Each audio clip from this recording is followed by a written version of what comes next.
Hey, I'm Pastor Quinn. I'm Lexi. And today we're just going to talk about some group tips. I know there's sometimes leaders get in groups and it's just like, it seems like everything I do is not working. No matter what I do is not working. So I'm hoping that these tips that we're about to give you will help you become even more effective when it comes to ministering to your students, okay?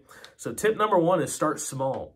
Especially for the rising sixth grade leaders, when you first meet your new students, you're not automatically going to start off with a deep, intentional discussion with them because you're not there yet. You know, a lot of students are like onions. You got to peel back the layers. And so just start by getting to know who they are, get to know their names, get to know their likes, their dislikes, get to know their favorite video games. What do they like to do on the weekend? Just be personal. I've even seen leaders have like about me sheets, and they would give them to each of their students, and they would fill them out, and they keep those about me sheets in a binder just so that they would know exactly what their students are about, like their birthdays, their favorite candy, all that good stuff, right? So just start small. Number two, you don't have to know the answer to every single question, right?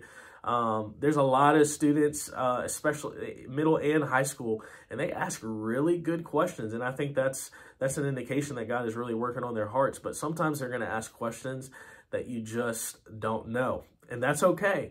We're not Google. We're not God. The last thing you want to do is give them an answer that you're not even completely sure of, and it just turns out to be completely false. I would rather you go do your homework and give them an accurate answer than just say, hey, this is what I think it is, but it's actually not what it is. So if they ever ask a question that you don't know, just say, hey, that's a great question.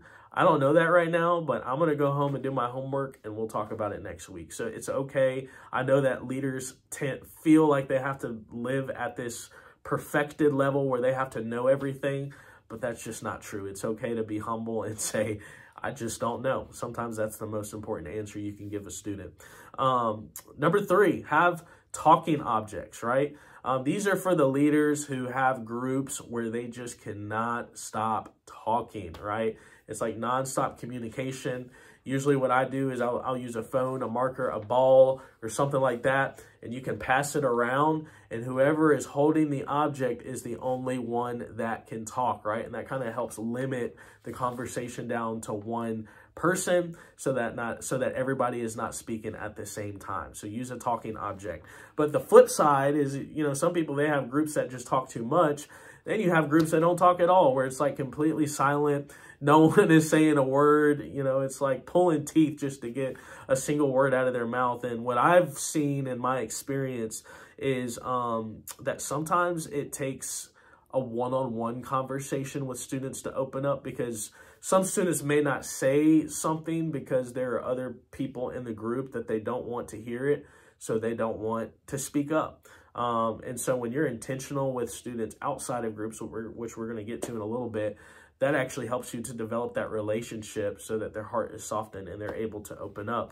The second thing is, and I hate to say this, but it's so true, if they're silent, then that means you're not giving them something to talk about. You know, like you have to be intentional about asking questions. You have to, this is why the first thing, you know, getting to know your student is so important, because if you don't know your students, you're not going to know what's going to connect with your students. Therefore, they're not going to open up and talk. So you have to be really intentional about getting to know your students, getting to know what they like, what they don't like, and leveraging that to, you know, have those hard and deep conversations. But you got to know them. You know, like I said, students don't care what you know until they know that you care. So when you show them that you care about them and you want to be invested in their life, then they're going to talk about those things that you want to talk about. Here's the the next tip. Always try to reroute, either embrace or reroute rabbit trails. Now this is probably more common in a middle school class, because they love to just talk about random things that have nothing to do with the lesson. So in those situations, sometimes it's actually something that you need to talk about. It's something that's on a student's heart. And maybe it relates to all the other students. And so don't miss that God moment to just sit and embrace that moment and talk about it a little bit. But if it's just completely random, say, hey, Timmy, I understand that you really loved your video game, but, you know, we got to get back on topic. Or, hey, maybe, hey, let's talk about that after group. That way, you know, you're not wasting the entire time on a rabbit trail. Let's see. Next tip, okay, is bring some food. I'm telling you, food is not just middle school, but it is everybody's love language, man. When you bring food to your group, they will eat that up. They will pay attention. They will think that you are the best leader in the world if you bring food. So that's just something that I've seen to be super effective, help students pay attention. You can even leverage it a little bit and say, hey, like if you guys are not on your best behavior, you don't get food next week. Not saying that's the best thing to do, but it does help to keep the students attentive when it comes to the lesson. And then next up is just do things together outside of your regular group time. So Lexi's going to talk about that. Yeah, so really, this is where life happens, right? The objective of small group is that you're doing life together. You're keeping up with each other's life. And so you're not teaching. That's not your primary responsibility. In a group setting, you're facilitating, right? You're facilitating conversation, but really you're fostering a community. And so the best way to foster that community is by creating opportunities for that, because in a small group setting, you are focused on getting through the material and the discussion and asking the questions and making that happen. And so in addition to that, if you do things outside of the normal routine, that's going to create bonding, right? It's just like any professional sports team, right? Like, or firefighters, police officers, like they want to be spending time with each other outside of the normal routine, because that's where that relationship is really going to connect and bond them. So it's the same way with small groups. You want to be doing life together. You want to be comfortable with each other. And the more that you do that, the more effective your small group time is going to be together. And then a part of that is dealing with drama, right? I feel like girls groups probably have this come up maybe a little more than guys groups. But anytime you're dealing with drama, we handle that the same way that we do discipline, in the sense of you're the group leader, right? You have the best relationships with these students. Ideally you do. We hope that you do, right? That's your job.